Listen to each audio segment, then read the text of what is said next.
মধ্যপ্রাচ্যে সংঘাতের আগুন এখন দাবানলের মতন ছড়িয়ে পড়েছে। ইরান থেকে শুরু করে কুয়েত, দুবাই ও লেবানন প্রতিটি প্রান্ত এখন যুদ্ধের তীব্র উত্তেজনায় কাঁপছে।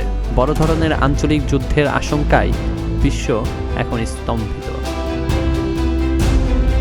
ইসরায়েলি প্রতিরক্ষা বাহিনী বা আইডিএফ জানিয়েছে তারা ইরানে নতুন করে বড় ধরনের বিমান হামলা শুরু করেছে। তেহরানের তেল ডিপোগুলোতে রাতভর হামলার পর এখন ইরানের সবচেয়ে গুরুত্বপূর্ণ অবকাঠামোগুলো লক্ষ্য করে এই হামলা চালানো হচ্ছে। ইসরায়েলের অভ্যন্তরীণ রাজনীতিতেও এর প্রভাব পড়েছে। বিরোধী দলীয় নেতা ইয়ার লাপিদ ইরানের অর্থনীতিকে পুরোপুরি পঙ্গু করে দিতে সে দেশের সমস্ত তেল ক্ষেত্র ধ্বংস করার জন্য সরকারের উপর কঠোর চাপ সৃষ্টি করেছেন। অন্যদিকে ইরান থেকে ছোড়া মিসাইলগুলো আকাশের প্রতিহত করার দাবি করছে আইডিএফ। ইরানের পররাষ্ট্রমন্ত্রী আব্বাস আরাকচি অভিযোগ করেছেন ডোনাল্ড ট্রাম্পের ভুল ব্যাখ্যার কারণে উত্তেজনা প্রশমনের সব চেষ্টা ভেস্তে গেছে। সংঘাতের আঁচ পৌঁছেছে শান্ত বলে পরিচিত উপসাগরীয় দেশগুলোতেও। কুয়েতের সেনাবাহিনী জানিয়েছেন তারা শত্রু ড্রোনের একটি বড় হামলা মোকাবিলা করেছে। কুয়েতের আন্তর্জাতিক বিমানবন্দরে জ্বালানি ট্যাঙ্কার লক্ষ্য করে ড্রোন হামলা চালানো হয়েছে এবং একটি টাওয়ারে ভয়াবহ আগুনের খবরও পাওয়া গিয়েছে।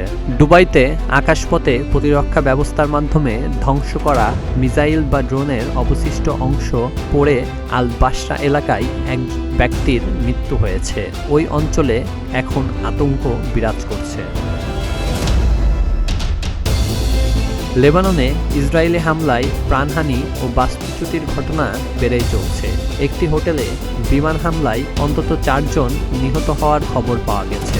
লেবাননের কর্মকর্তাদের মতে লড়াই শুরু হওয়ার পর এ পর্যন্ত প্রায় 5 লাখ মানুষ ঘরবাড়ি ছেড়ে পালিয়েছে।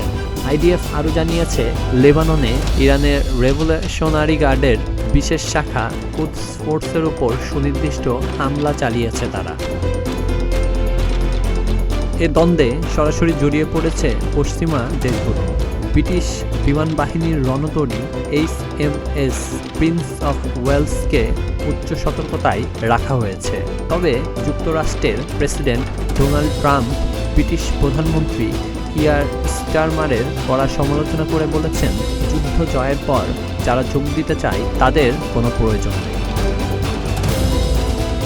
সব মিলিয়ে মধ্যপ্রাচ্য এখন এক গভীর অনিশ্চয়তার মুখ দাঁড়িয়েছে। এই পাল্টাপাল্টি হামলা কোথায় গিয়ে থামবে তা নিয়ে জনমনে প্রশ্ন বাড়ছে।